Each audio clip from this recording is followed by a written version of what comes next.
Okay, so this is to help you understand what you're supposed to do when you are being asked to construct your own long answer question and accompany it with a mark scheme. So you'll be given a topic. So I've picked one out here from the notes where it's asking, I'm saying, look, here's your page if you like. Can you please do a long answer question and mark scheme? So the first thing you need to do is to read over the content and appreciate what the topic is all about. And the second thing you need to do, well, once you've done that, you then need to decide what's your question going to be. And this is actually quite tricky. I think I'm going to go to the mark scheme straight away, and the easy way to do that, copy the information, and I'm going to take that into Google Docs, and I'm going to paste that, simply paste that then, all of that information, make it, tidy it up a little bit, and put it in there. Okay. I'll just leave it as this. I mentioned on there, okay, that we're going to, I could have said chitin as well, could have looked at that if it's just on this page, but I'm just going to look at this section here. Okay, right. So this clearly is about cellulose. Is looking at its structure.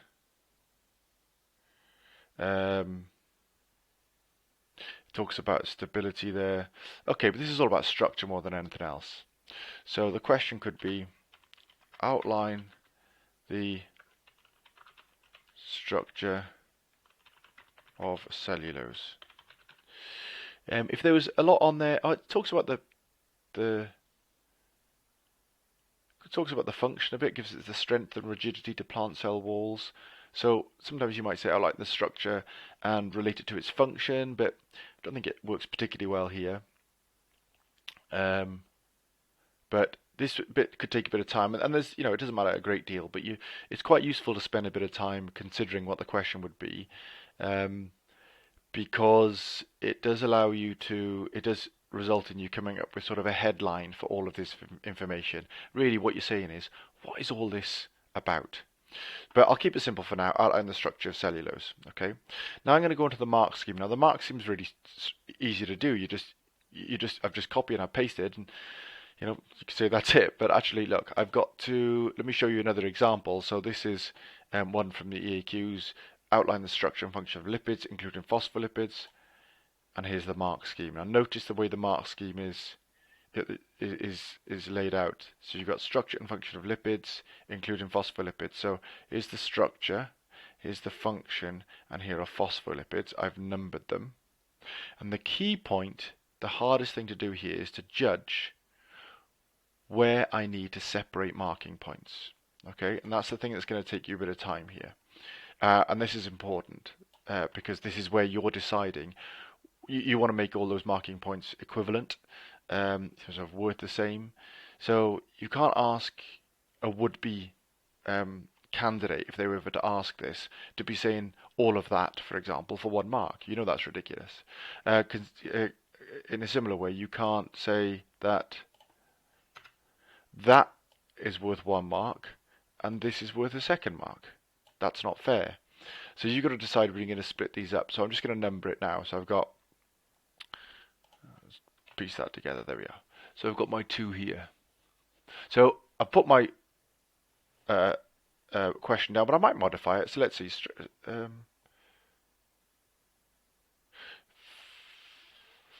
Okay. So outline the structure of cellulose and how it relates to its role in cells. I think I should probably say plant cells. And how that relates. Okay.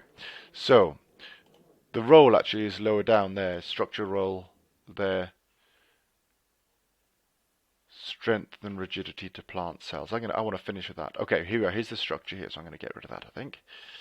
So cellulose consists of long chains of beta-glucose molecules. Okay, so there's a good one now. So I'm going to get rid of that. I'm just copying and pasting.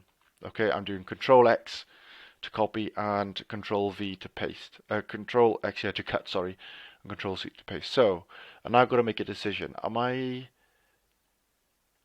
I don't need the word cellulose. Am I going to give a mark for long chains and a separate mark for beta-glucose molecules? Okay, decision you need to make. You're going to give that long chains? I'm making a decision here. No, I think that's worth a mark. Now I've set my stall out. That's what you need for a mark. I'm going to move this. I want to put this at the end. So I'm putting that down there. Okay. Long chains of beta-glucose molecules. Chains cross-linked to each other. And I am going to give that as a separate point. Cross-linked to each other I think is worth a mark. By hydrogen bonds. I can give that a mark. Okay, being made of beta-glucose units, the chain has adjacent glucose molecules rotated. Okay, so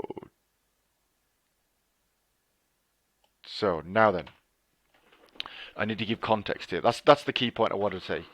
Adjacent glucose molecules rotated by 180 degrees. I'm going to ignore the fact this is not in superscript there.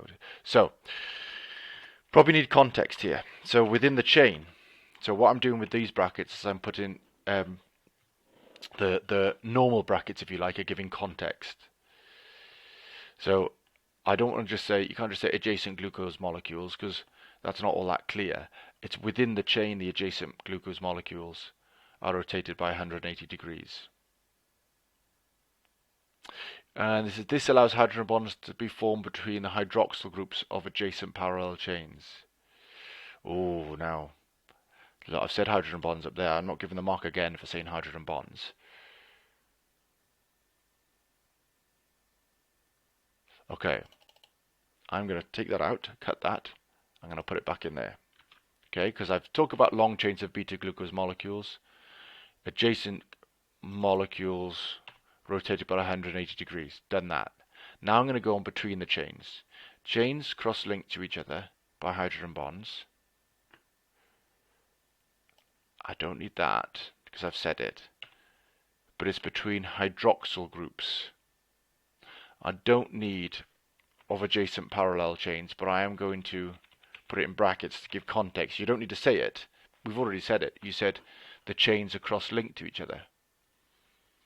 But I'm going to leave it in there for context, but you don't need, I'm saying you don't need to say it. Okay, now, and then I'm going to say gives, I want to get rid of as many words as I can. Give structural stability. And then look what we've got here. These chains are grouped together into microfibrils. That's out of context now, so I'm going to put that in here because we've just been talking about the chains. So that's about the chains. And now I'm going to say the chains are grouped together into microfibrils. Yeah. This gives structural stability and gives strength and rigidity to plant cell walls. Okay, so what do they need to say? Strength and rigidity? I'm going to say no. You can say either of those. So I'm putting a stroke there. Now, this is the other way of using brackets. I don't want, if I leave it like that, does that mean you can say strength or rigidity to plant cell walls? Or does it mean strength or rigidity to plant cell walls? That's not clear. So just saying strength, is that enough? No, I'm saying it's to plant cell walls. So the way we make that clear, what the parameters of our options are, is by using these, we call them curly brackets like that. So you can have strength or rigidity to plant cell walls. Contrast that with had I put the bracket here, or that's saying you can say either strength or you can say rigidity to plant cell walls. That's not what I want. I want you to say, look, I don't mind, you've got to talk about plant cell walls, but you can say it's either strength or rigidity to them. Okay, so you can see what's happened there is I've had to spend a bit of time thinking, right, how am I gonna arrange these so that they're in a logical order? Where am I going to, what can I get rid of that would still keep the meaning there? Because I don't want to have long sentences because it's implying that someone answering this has to write out those long sentences. I don't want that. I just want the essence of this. Something like, maybe just that structural stability. Okay, that's fine. and then it's deciding where you separate these marking points. Okay, I hope that's clear and that helps so you know what you're doing.